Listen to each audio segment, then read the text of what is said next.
I just wanted to give a very brief introduction to Erin. Erin is currently Assistant Professor of Psychology at the University of Florida, where she's also leading the Florida Social Cognition and Emotion Lab, where, as should be pretty obvious, she studies boredom and interest and looks at very interesting questions with regards to why people get bored, why do they enjoy certain things, why don't they enjoy certain things, and also developing a fascinating model of boredom, which is how I got to know of Erin's work, because I saw this model of boredom being tweeted all over the place and got around to reading it and thought it was a wonderful piece of work. So I'm very excited to hear about this. One of the things I have to say about Erin is, as I was looking through her CV to prepare to introduce her today, I realized that she has an ability to write the most interesting titles I've ever seen. You have an ability to write titles that makes you want to read the paper, and then you read the paper and you don't regret the fact that you read it. So that's something to take away. If anybody's interested, go and look at Erin's CV and look at all these papers and their titles. I think really interesting stuff that is going on in your lab that we're all looking forward to hearing about now. And with that, I will hand over to you, Erin, and look forward to your talk. And thank you for coming over virtually to give a talk here. Thank you so much for having me. I was really excited to get to come and talk to your group. So what I want to talk about today is why boredom is interesting. So one of the challenges of studying boredom is that when you meet someone and they go, oh, what are you studying? You go, boredom. Everyone just sort of like starts backing away. They're like, no, please don't talk to me anymore. Like, this is going to be terrible. And I want to make the case today that no, boredom isn't boring. Boredom is actually really, really interesting. And that's because boredom is something that we all experience. So estimates suggest people feel bored about 3% of the time, which doesn't sound that bad until you realize it's almost 30 minutes every single day. It's something that happens to everyone, all ages, all backgrounds. It's this really common everyday feeling that's thought to drive a lot of really common everyday behaviors like doodling and daydreaming. It's especially common at work, where aside from the obvious problems with morale and well-being, it can lead to issues with worker absenteeism and productivity. And it should come as to no surprise to any of us that boredom is a big problem in schools. Students get bored from elementary school, middle school, on up to college. And bored students don't do very well. They miss class, and when they're in class, they don't learn what they're there to be learning. So boredom has this darker side. There's this lay intuition and a growing body of evidence to support it that boredom lies behind a lot of really socially destructive behaviors, things like self-harm, sadistic behavior, and substance use, including alcohol and opioid addiction. And given all this and the growing public interest in boredom, which has just really somewhat inexplicably boomed in the last few years, it's fairly surprising that outside of IO or EdPsych, psychology hasn't paid much attention to it. We have this sense that boredom sometimes causes good things to happen, like creativity, but that it also causes bad things to happen, like addiction and self-harm. But we don't have a good sense of when boredom is good or when it's bad, in part because we haven't had a very good sense of what boredom is. And that's going to be the focus of my talk today, is really drilling down into what boredom is and why we experience it. Because without that, we can't hope to predict what should happen when we do. So I want to start just by outlining what we're going to talk about today. So I'm going to start by introducing a few ideas about where boredom comes from. And then I'm going to offer a new way of looking at boredom that accounts for that past research and goes beyond it to make a number of predictions, both about what causes boredom and a little bit about what happens once you are bored. And along the way, I'm going to show you some data supporting these predictions. Then I'm going to wrap up by telling you a little bit about what I'm working on now and where I'm hoping to go next. So in talking about where boredom comes from, I tried to think of a boring experience that everyone here would have in common. So I can see all of you, you can just sort of nod my head if I'm getting this right, because what I think we've all had the experience of, every single one of us, is sitting through a boring talk. Yeah, I'm sure I'm not the only one who's been to a boring talk. We all know it when we feel it. At first, you start having trouble paying attention, and then your thoughts start to wander. You might start doodling or fidgeting, or in these days, turn off your camera so you can do something else, or look at your cell phone. I know I've been guilty of these things. So what's happening then when you feel bored during a talk? What's going on? Well, One answer is that you're stuck in a room, usually pre-COVID, where there's not much going on. It's a very understimulating environment. You're alone with your computer, you're alone just staring at this person in the screen in a big room. And understimulating environments, according to classic theories in psychology, are by definition boring. But that's not a very satisfying answer to me, psychologically speaking, because it doesn't explain why understimulating environments would be boring. What psychologically is going on there? Well, one answer is that understimulating environments are boring because they make it hard to pay attention. And according to one point of view, that's what boredom is. It's literally the inability to pay attention due to understimulation. Then again, I find that an unsatisfying answer for two reasons. One, some talks are boring not because they're understimulating and too easy to follow, but because there's too much going on, too much information, too many numbers. It's too hard to pay attention. Second, and more important, sometimes you're able to pay attention just fine. You just don't care. Maybe it's a talk in a different field like chemistry, or maybe there's just something more pressing on your mind, like an important phone call.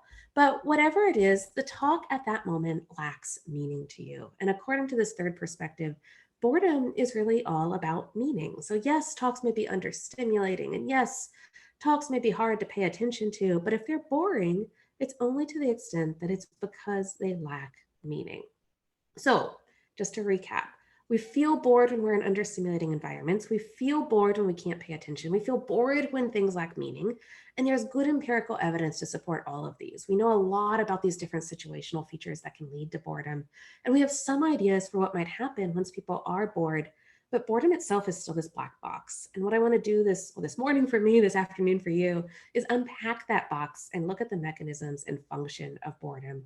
And I want to do that by introducing a new model I've developed, the Meaning and Attentional Components, or MAC model of boredom and cognitive engagement, that really brings these ideas together to explain what boredom is, and in doing that unifies a lot of this past work.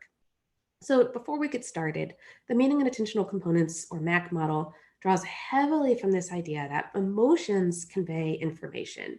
And boredom is an emotional signal that what we're doing isn't working for us. So just like anger tells us when someone's violated an important boundary, boredom tells us whether we're engaged in something that matters. And in defining boredom that way, I'm taking a constructionist approach to emotion, in which emotions are defined by the stuff that goes into them, their causes and their inputs, rather than their symptoms or outward expressions. So boredom tells us whether we're meaningfully engaged in what we're doing. In both parts of that definition, the meaning and the engagement are important. So boredom tells us, one, whether we're able to pay attention, or the attentional component, and two, whether we even want to, or this meaning component. And I want to focus first on this attentional component because we think about attention in terms of resources and demands. Very simply, we expect people will be bored if they can't pay attention. And we think about that in terms of resources and demands. You want those to match up. So you can have understimulation where resources exceed demands. If you think of a video game, this is like a game that's too easy for you. It makes it hard to pay attention because there's no challenge and your mind drifts off elsewhere. You can have optimal challenge where demands and resources are matched. This is like playing a game that's a good challenge. It's a good fit for your mental resources that makes it easy to focus your full attention on it. And you can have understimulation where demands exceed resources. Again, this is like a game that's too hard. There's too much going on, and that, once again, makes it hard to pay attention. So it's easy to pay attention when resources and demands match. You have attentional fit between demands and resources, and it's hard to pay attention when resources and demands are mismatched, either because there's too much going on with overstimulation or too little going on with understimulation. And I should say, this doesn't have to be difficulty. It can be any source of mental load or cognitive demand that you have to handle that's changing this kind of balance.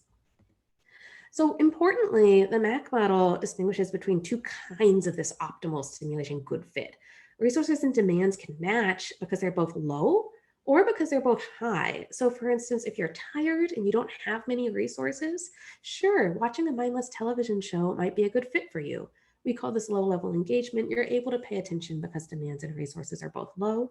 In contrast, if you're super energized, reading a really complicated stats paper might be a good fit because resources and demands are both high. And we call that high level engagement. And again, it's easy to pay attention because resources and demands are well matched to each other.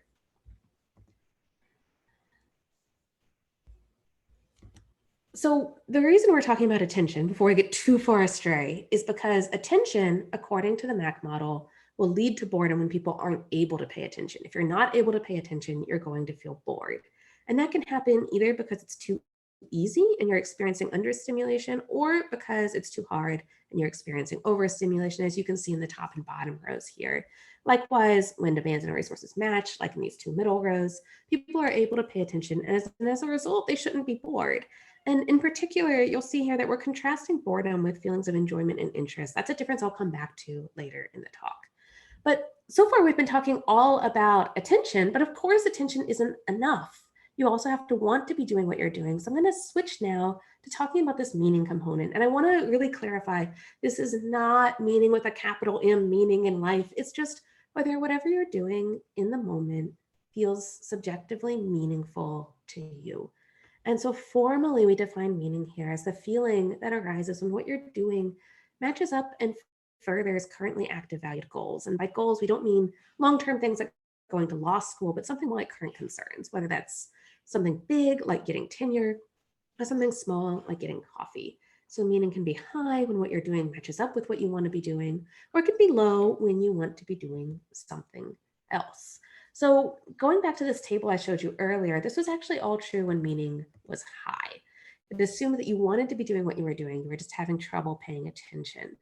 But if you can pay attention to something, you're still going to be bored if you don't want to be doing it. And those are these middle cells in the column on the right here. And if you can't pay attention and you don't want to be doing it, that's doubly bad. So you'll notice we've labeled the boredom in these cells as either attentional or meaningless boredom, depending on what's causing it.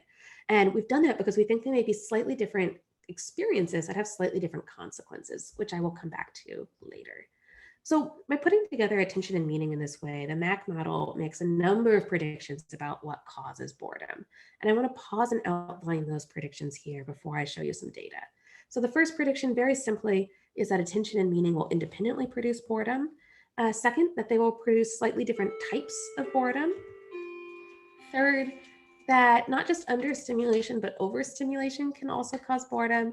And finally, that this is true for both things going on outside in the world, as well as things going on inside your head. I want to start with this first and most basic prediction that attention and meaning are independent mechanisms in the context of boredom. And I'm going to do that by showing you some correlational evidence first. So this is an internal meta-analysis of every study we'd run up to that point that contained identical measures of meaning, attention, and boredom. So some of these studies were undergrad, some were MTurk samples. We asked them to do a number of things. Some of them we asked them to think. There were these simulated air traffic control tasks. They detected letter on a page or planned. Some of the studies were online, others in the lab. One's actually a field study. By the way, if you ever want to run boredom studies online, you should be very, very, very, very careful, because do you know what happens when you make people super bored in an online experiment? They leave. They just close the browser. So you get massive differential attrition if you don't take a lot of care with that. But overall, in these studies, we had about 14 studies, a little over 1,000 participants. And we did something just very, very simple, which is in each study, we put people in this potentially boring situation and then asked them afterwards, how personally meaningful was it? How hard was it to pay attention? And how bored did you feel? All on these 9-point scales from 1 is not at all to 9 equals extremely. And we entered them into regression equations for each study with meaning and attention and their interaction predicting boredom. So just as a recap, if boredom's all about attention, we should see a main effect of attention and no effect of meaning once we've controlled for attention. If boredom is all about meaning, we should see a main effect of meaning, no effect of attention once we've controlled for meaning. But if the MAC model is right, we should see main effects of both meaning and attention even after controlling for each other. And you might be wondering, well, aren't meaning and attention highly correlated? Actually, they're not. They correlated about -0.12 in this sample. This is pretty typical of what we've seen in these kinds of studies. So I want to look first at the effect of meaning predicting boredom. So I'm going to walk you through this. We have boredom here on the y-axis from 1 is not at all boring, 5 is somewhat boring, 9 is extremely boring at the top. And we have meaning on the x-axis from not at all meaningful on the left, somewhat meaningful in the middle, and extremely meaningful on the right. And you can see that as meaning increases, boredom decreases steadily across the chart. And this effect is significant. So we do see a main effect of meaning on boredom, and this is controlling for attention, remember, which contradicts theories that boredom is all about attention, but that doesn't mean that attention doesn't matter. So the plot I just showed you is actually only for people reporting no attentional difficulty. They can pay attention just fine. So once again, you'll see here, boredom is on the y-axis, meaning is on the x-axis. This blue line represents folks who had no attentional difficulty, no problems with attention. But as problems with attention increase, boredom does too. So here we have people reporting some attentional difficulty on this black dotted line. And we can see that they are clearly more bored.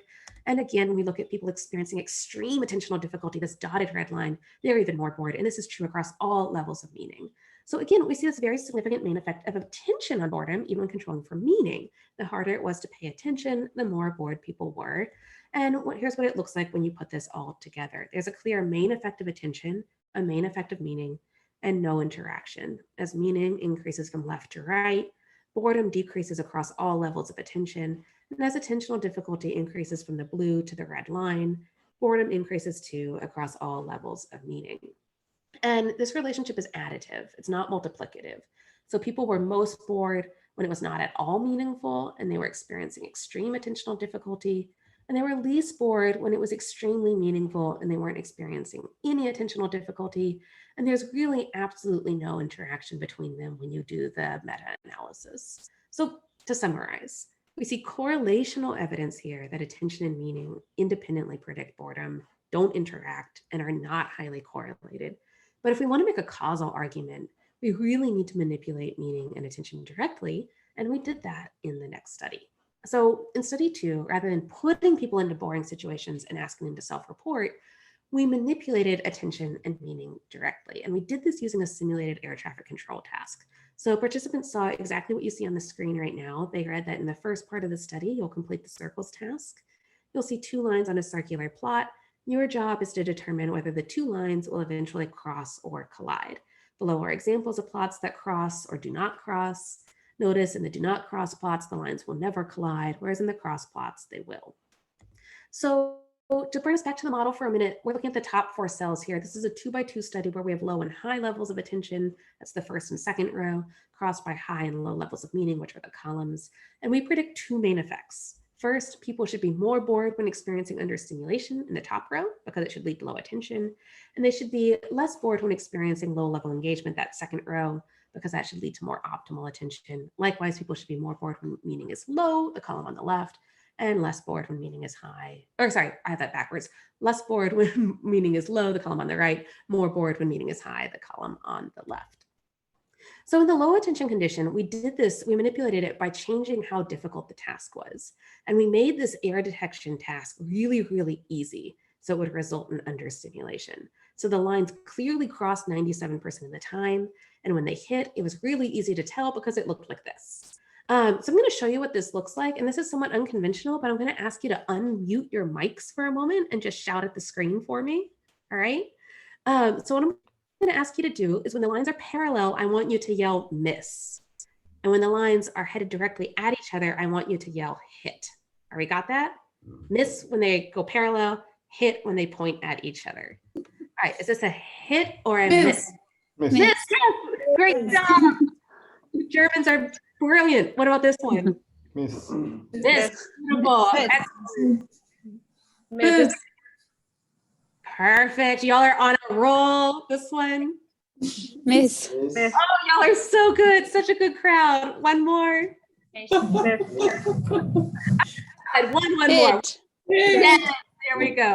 So as you can see, you can mute again for a second. I'm going to have you come back in a moment.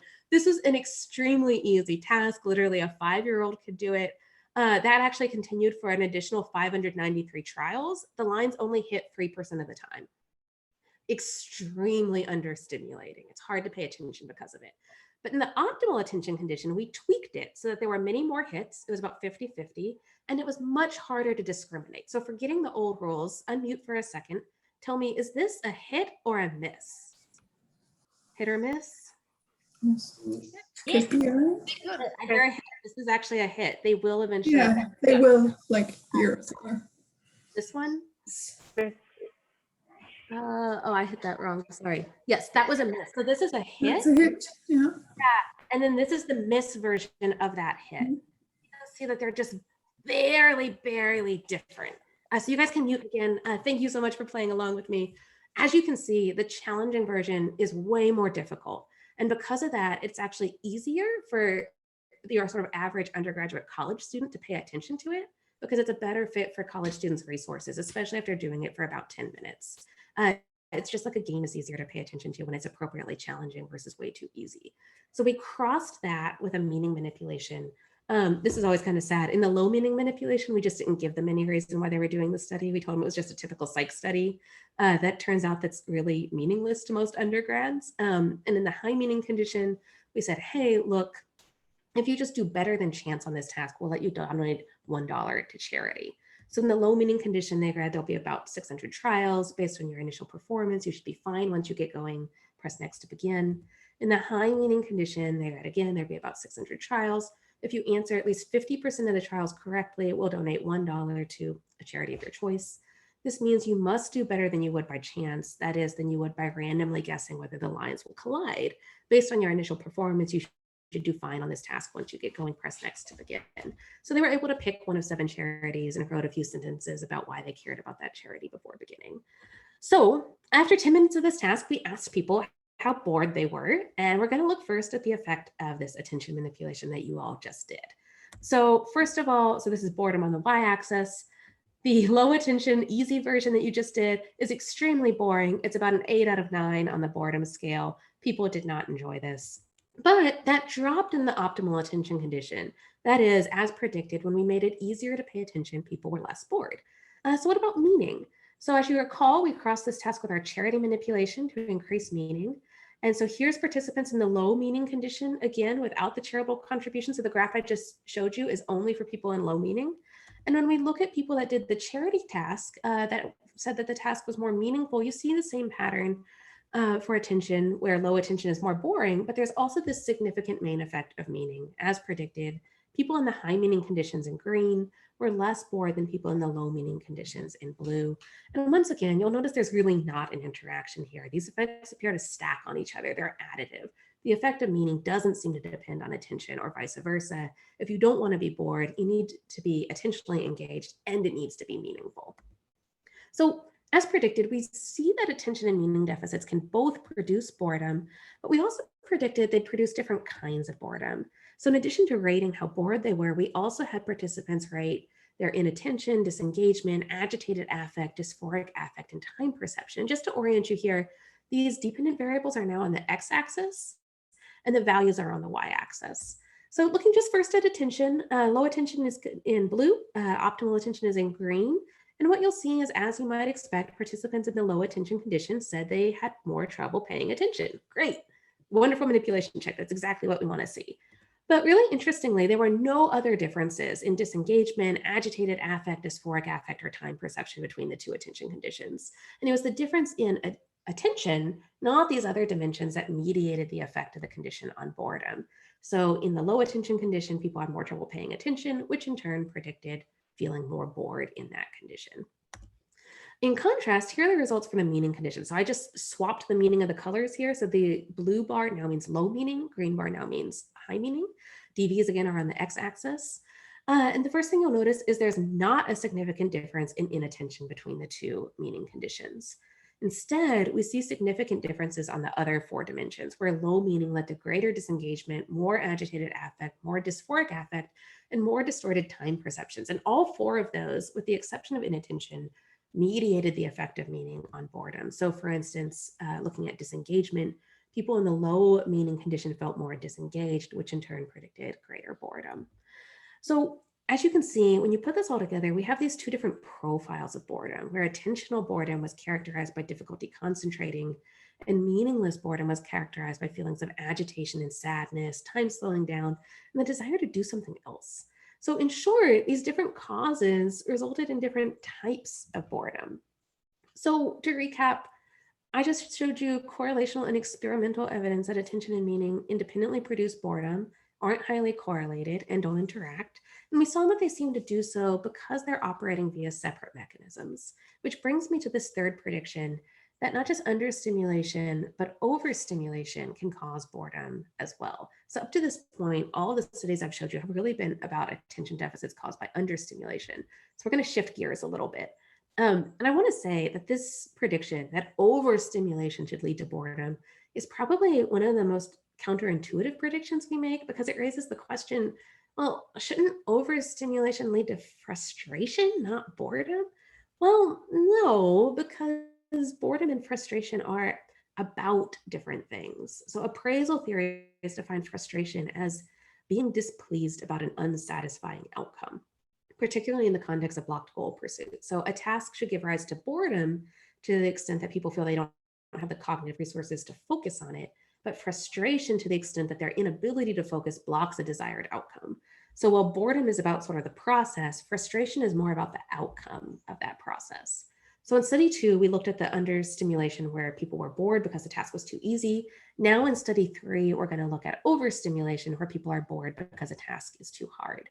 So this is correlational evidence. This is very simple. We had a group of people do an ambiguously difficult version of the air traffic control task where it wasn't obviously easy or obviously hard. We just had them tell us how hard it was for them, from too easy to 5 is just right to 9 is too hard, and how bored they were. So if boredom's about the process and frustration's about the outcome, then frustration should have a linear relationship with difficulty, because as difficulty goes up, you should be less likely to successfully complete the task, and so frustration should increase. In contrast, if boredom's about the process, we should see a curvilinear relationship between cognitive demand and boredom. So when demands are low, people should feel understimulated and have a hard time paying attention and feel bored. When demands are just right, people should feel attentionally engaged and less bored, which is what we saw in study 2. And when demands are high, people should go back to feeling overstimulated, and boredom should go back up to being high again. And that's exactly what we see. So on the x-axis here, we have difficulty from 1 is too easy, 5 is just right, and 9 is too hard, boredom on the y-axis. And as you can see, people were least bored when the difficulty was just right for them, and they were most bored when it was too easy or too hard for them. In contrast, we see a linear relationship between difficulty and frustration. The more difficult people found it, the more frustrated they were. But this is correlational. To demonstrate it causally, of course, I'm a social psychologist. We need an experiment, so we did manipulate this experimentally as well. In a few of my other studies, which were actually aimed at answering the question of whether we could make thinking more enjoyable. So in these studies, people were asked to enjoy their thoughts while sitting in an empty room. And importantly, for present purposes, people said this is something that was hard to do. That is, it's an instance where demands exceeded resources, making it an instance of overstimulation. So if that's true, if enjoying your thoughts is tricky because it's cognitively demanding, then if we make it easier, we should make it a better attentional fit, bring demands down to meet people at the level of their resources. And that should make it easier to pay attention, which should make it less boring. So we asked people to come into the lab. We took away all their personal belongings and told them, like, hey, look, in a minute, we're going to ask you to entertain yourselves alone in this empty room for 4 to 6 minutes. But first, we asked each person to list 8 topics that they would enjoy thinking about during this thinking period. And once they'd listed those topics, the thinking period began, with one difference. In the topic prompting condition, participants saw each topic they had listed displayed one at a time, either on a computer screen or index cards. They got to see reminders of what they wanted to think about. And for participants in the control condition, they just didn't see any reminders or topics. They just had to remember what they wanted to think about. And so what we see is, as predicted, making it easier made it less boring. So we have boredom on the y-axis here, from 1 is not at all to 9 is extremely. The x-axis is the 6 different studies we looked at. The bars represent conditions. Blue is the control condition where they didn't get that help. Orange is the topic prompt condition where we reminded them of their topics. And as you can see, they were less bored when we made the task easier by giving them the topic prompts, the bars in orange. And if you look at an internal meta-analysis across these studies, it's a small but reliable effect of about a Cohen's d of 0.2. And importantly, for our theoretical argument, we were able to look at why the topic prompts made it less boring. And as predicted, the effective condition was mediated by attention. People who got that thinking aid had less difficulty concentrating, their minds wandered less, and in turn, that made the experience less boring. So in other words, when we reduced cognitive demands experimentally, we made it easier to pay attention, which in turn made it less boring. And I do want to highlight, this is in contrast to existing theories of boredom that say that boredom is due to understimulation. If that was the case, then making a task less stimulating should only make it more boring. And instead, we're finding here that it's making it less boring instead. So again, we see correlational experimental evidence that people are bored, not just when they're understimulated, but when they're overstimulated as well. You can be bored both because something's too hard as well as too easy. And I want to argue that this is true not just for things outside in the world, but for what's going on inside your own head. That is, you can be bored by your own thoughts as well as by your own external activities. And much of the inspiration for this model that I've talked to you about today goes back to one of my older lines of work, that question of whether people do enjoy being alone with their thoughts. And we find in study after study that when you ask people to entertain themselves with their thoughts, they say it's not terribly enjoyable, it's somewhat enjoyable, somewhat entertaining, somewhat boring. If you give them the option to do some other external task, they enjoy that much more. And in one of our studies, we found that 67% of the men and 25% of the women would rather give themselves an electric shock than simply sit and be alone with their thoughts. And, after we ran these studies, I just wanted to know why. And I thought, well, forget why thinking is boring. Why is anything boring? And the answer, I believe, is what I've shown you today, that things, including thinking and cognitive processes, are boring when we're not able or willing to do them. And that's particularly true in the case of thinking for pleasure, because thinking for pleasure is so cognitively demanding. You have to be sort of the actor, writer, director, audience, and screenwriter of your own mental performance. And that's really taxing, maybe too taxing for most of us most of the time. It puts us in that overstimulation cell where it's too hard to pay attention, and so we feel bored as a result. And we see that in the data I presented, both in the meta-analysis of study 1, which includes a lot of these thinking studies, as well as study 4 that I just showed you. And when you put all of the studies we've done on this topic together, it's 47 studies with several thousand participants, you see the same thing. People enjoy thinking most when they're motivated to do it and able to concentrate, and enjoy it least when they're not motivated or capable of paying attention. And when we manipulate it experimentally and tell people to think for pleasure, we see this trade-off. That, yeah, thinking is more meaningful, which makes it less boring, but it's also more difficult, and that increased difficulty of paying attention suppresses the effect of meaning almost entirely. So thinking, I want to say, is like anything else. You have to be able to pay attention to your thoughts and want to do it, or you're going to be bored. And this is an area that we're branching out in a little bit now and looking at whether this applies to other cognitive processes like categorization, and whether it's possible that things like categorizing are inherently pleasurable and rewarding because of the way that they interact with our ability to make sense of the world and sort of achieve optimal attentional fit. So to sum up, we saw correlational experimental evidence for the MAC model that attentional and motivational deficits independently produce boredom, don't interact, and aren't highly correlated. We saw you can be bored when it's too hard as well as too easy, that the model applies to both internal and external sources of stimulation. And I want to wrap up today by saying that now that we know what boredom is, we can start to get an idea of what boredom does, which is what I opened this talk with. And I want to talk about one specific prediction that the MAC model makes about the causes of boredom that I like to call the interest enjoyment pathway. So we saw previously that the experience of being bored due to attention deficits feels different than the experience of being bored due to meaning deficits. And because they feel different, they want to argue that they do different things, which leads to the 4 broad strategies for adapting to boredom. I'm going to really briefly run through these. The first 2, regulating cognitive demands and cognitive resources, fix problems with attention. The third, regulating goal value, fixes problems with meaning. This includes things like switching goals, reconstruing activities to better fit goals, increasing perceived value of goals. But there's a simpler option, this 4th option, what I would argue is the most common option, which is to simply do something else. So these first 3 strategies assume that whatever it is that made you bored, you're going to keep doing it. You're just going to try to tweak what you're doing to make it less boring.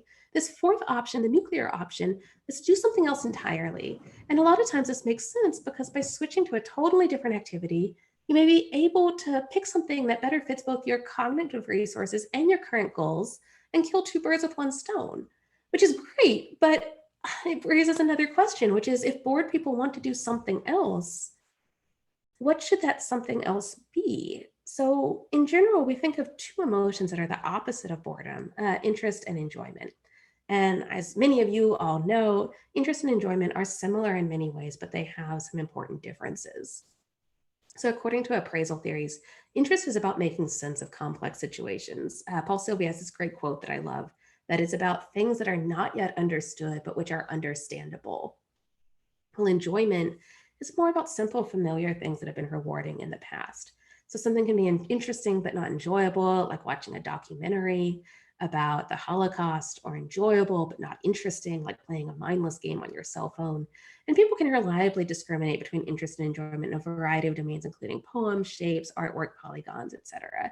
And perhaps most importantly, interest and enjoyment have different causes. Novelty and complexity increase interest and reduce enjoyment, while certainty increases enjoyment but reduces interest. So interest and enjoyment are similar in many ways, but because interest is cognitively demanding, people should be more likely to pursue interesting activities when they feel they have the resources to spare, such as when you're bored because something is too easy.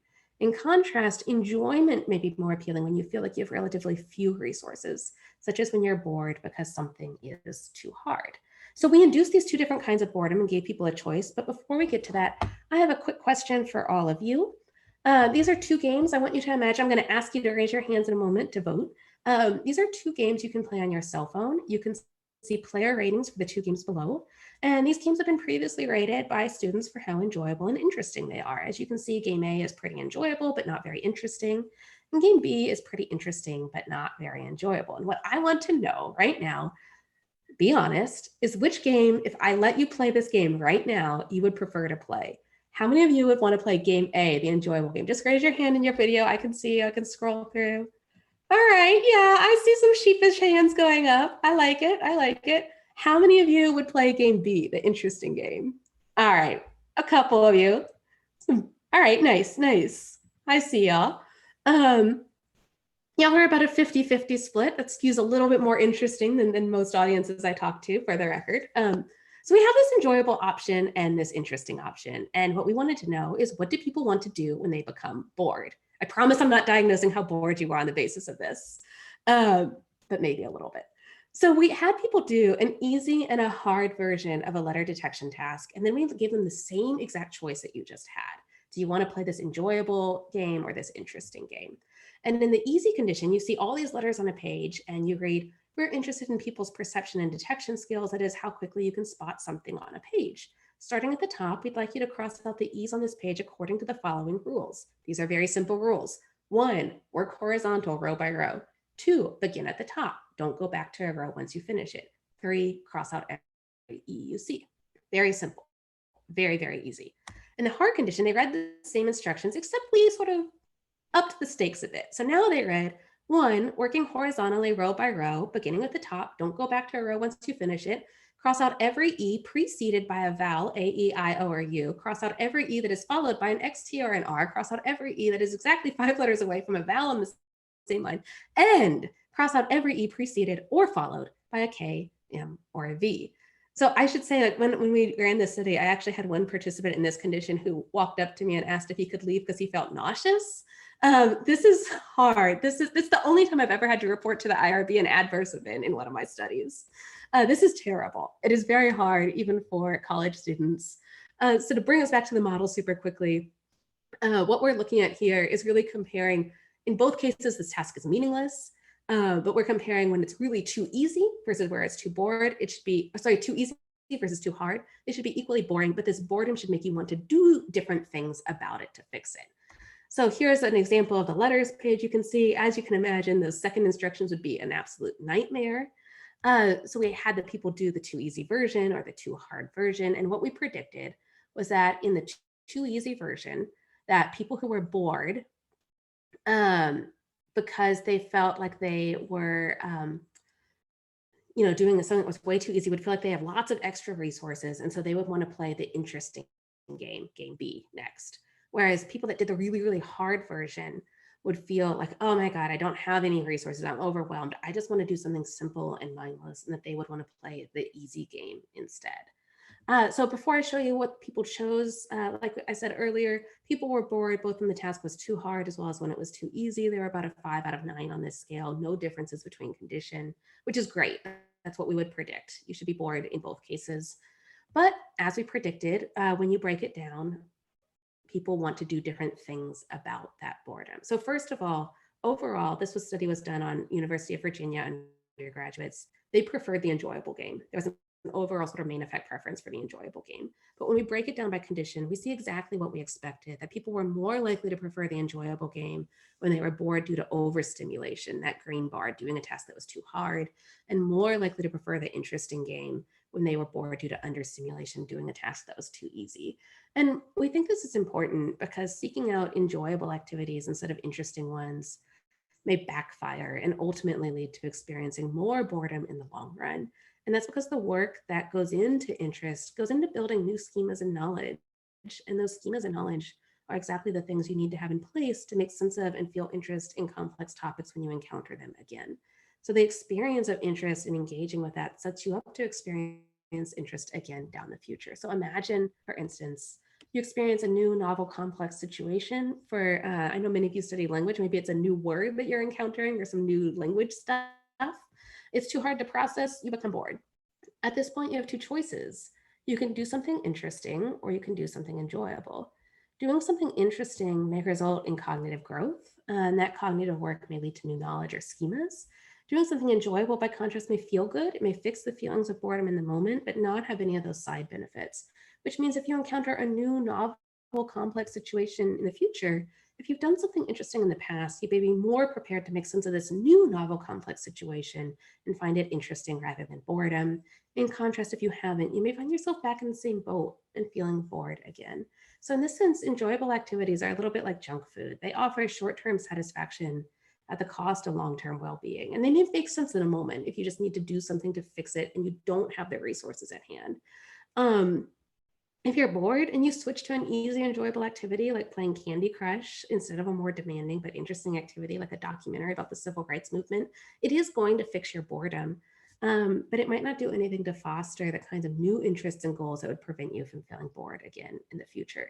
So far, we're just looking at this first link. One of the things I'm doing on right now in my work is looking at testing, both replicating those effects and also testing the rest of this model and seeing whether those kinds of effects play out in the long run. And there's my clock telling us that we're right at 45 minutes. Perfect. So to recap, I'm gonna let it finish. Today, we looked at a new model of boredom as an emotional indicator of meaningful engagement. And we saw that meaning and attention both produce boredom, aren't highly correlated, don't interact. And we saw that the causes of that boredom have consequences, that why you're bored can shape what you want to do next. And now that we understand where boredom comes from and what boredom is, we can start to understand what boredom does, which is what I'm working on now in most of my own work that's going on in the lab. So to close, I want to circle back to this question that I started with. Is boredom good or is it bad? It's neither. Boredom isn't bad. Boredom is a signal.